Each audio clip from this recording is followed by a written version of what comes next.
पुणे नाशिक प्रवासाचं नाव काढलं की चाकण चौकातला ट्रॅफिक जॅम डोळ्यासमोर येतो नाही का? कित्येक वर्षांपासून हे एक समीकरणच बनून गेलंय. तासनतास अडकून पडणं ही जणू एक सवयच झाली होती. पण आता याच समस्येवर एक असा तोडगा समोर येतोय जो या संपूर्ण भागाचं चित्रच बदलून टाकू शकतो. चला, आज आपण याच गेम चेंजिंग प्रकल्पाबद्दल सविस्तर जाणून घेऊया. विचार करा की फक्त एक चौक ओलांडायला तब्बल 2 तास लागतायत. हा साधा प्रश्न नाहीये, तर तो ह्या समस्येची गंभीरता आपल्यासमोर ठेवतो. चाकण चौकातली ही वाहतूक कोंडी म्हणजे फक्त एक गैरसोय नाही, तर ती ह्या भागाच्या विकासातला एक मोठा अडथळा बनली आहे. आणि म्हणूनच यावर तोडगा काढणं खूप गरजेचं होतं. हे ऐकून वाटेल की ही कुणा एकाची तक्रार आहे, पण नाही. हा हजारो लोकांचा रोजचा अनुभव आहे, ज्यांचा वेळ, इंधन आणि मानसिक शांतता सगळ्यांचं सगळं या एका चौकात अडकून पडतं. हा फक्त वेळेचा अपव्यय नाहीये, तर लोकांच्या आयुष्याच्या गुणवत्तेवर आणि कामाच्या क्षमतेवर होणारा थेट परिणाम आहे. ठीक आहे, तर मग जरा जवळून बघूया चाकणमधली ही वाहतूक कोंडी नेमकी आहे तरी कशी आणि तिचे परिणाम किती खोलवर रुजले आहेत. तब्बल 2 तास हा आकडा फक्त एका चौकातून बाहेर पडायला लागणारा वेळ सांगतो. विचार करा, कामावर किंवा घरी जाण्यासाठी रोज जर इतका वेळ फक्त एका ठिकाणी वाया जात असेल, तर त्याचा एकूण उत्पादकतेवर आणि मानसिक आरोग्यावर किती मोठा परिणाम होत असेल, नाही का? पुणे नाशिक अंतर साधारणपणे 5.5 तासात कापलं पाहिजे. पण होतं काय की चाकणमधला हा एकच ट्रॅफिक जॅम संपूर्ण प्रवासाचं गणितच बिघडून टाकतो. प्रवासाला नक्की किती वेळ लागेल याचा काहीच अंदाज बांधता येत नाही. एका ठिकाणची समस्या संपूर्ण आर्थिक कॉरिडॉरची विश्वासार्हता कशी कमी करते याचं हे उत्तम उदाहरण आहे. आता गंमत अशी आहे, किंवा खरे तर विरोधाभास असा आहे, की ह्या सगळ्या समस्येचं मूळ कारण आहे ह्याच भागाची प्रगती. हो, ह्याच प्रदेशाचा जो वेगवान औद्योगिक विकास झालाय तोच या रस्त्यांवर प्रचंड ताण निर्माण करतोय. चाकण तळेगावचा पट्टा हा महाराष्ट्राच्या औद्योगिक विकासाचा एक महत्त्वाचा हब आहे. इथे अनेक मोठ्या आंतरराष्ट्रीय कंपन्यांनी आपले कारखाने सुरू केले. यामुळे रोजगार तर खूप निर्माण झाला, पण त्यासोबतच रस्त्यांवर एक असा ताण आला ज्याची कोणी कल्पनाही केली नव्हती. यामागची कारणं अगदी सरळ आहेत, पण ती एकत्र आल्यामुळे परिस्थिती गंभीर झाली आहे. पहिलं म्हणजे या कंपन्यांमध्ये काम करणारे हजारो कर्मचारी रोज ये जा करतात.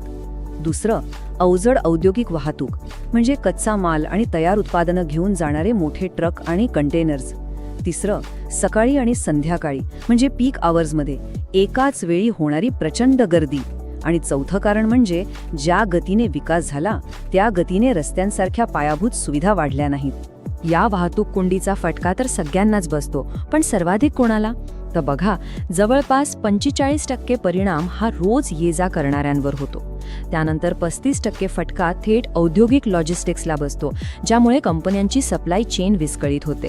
आणि उरलेला 20% त्रास हा स्थानिक नागरिकांना सहन करावा लागतो. एवढ्या मोठ्या आणि गुंतागुंतीच्या समस्येवर तोडगाही तितकाच मोठा हवा, बरोबर? आणि इथेच महाराष्ट्र औद्योगिक विकास महामंडळ म्हणजेच MIDC पुढे आलं आणि त्यांनी या समस्येवर एक दूरगामी उपाय शोधून काढला. या योजनेचं मूळ उद्दिष्ट अगदी सोपं आहे. एक असा नवा 35 किलोमीटर लांबीचा बाह्यवळण मार्ग तयार करायचा, जो चाकण आणि तळेगावच्या गर्दीला पूर्णपणे बायपास करेल. म्हणजे वाहतूक शहराच्या आत न येता थेट बाहेरूनच पुढे निघून जाईल. हा नवीन मार्ग कसा जाणार आहे ते समजून घेऊया. हा जुन्या मुंबई-पुणे महामार्गावरच्या नावळख उमरेपासून सुरू होईल. तिथून तो देहू रोड मार्गे थेट तळेगाव MIDC मध्ये जाईल आणि मग हुंडाई चौक आणि चाकण फेज 2 पार करून थेट पुणे नाशिक महामार्गाला जोडला जाईल. याचा सरळ अर्थ असा की चाकण चौकात येण्याचा प्रश्नच उरणार नाही. म्हणजे बघा, फरक किती मोठा आहे.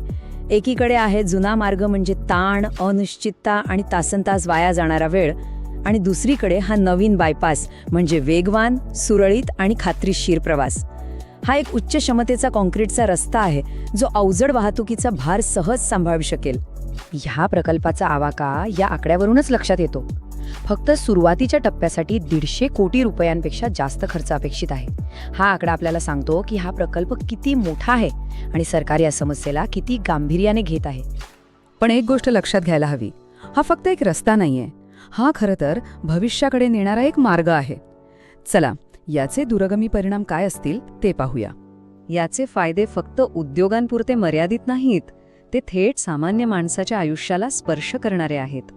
कंपन्यांची सप्लाय चेन सुरळीत होईल, स्थानिक लोकांना रोजच्या ट्रॅफिकमधून मोठा दिलासा मिळेल आणि पुणे, नाशिक, मुंबई या आर्थिक त्रिकोणातील कनेक्टिव्हिटी खूपच सुधारेल. ह्या सगळ्याचा परिणाम म्हणून संपूर्ण प्रदेशाच्या अर्थव्यवस्थेला एक नवी गती मिळेल.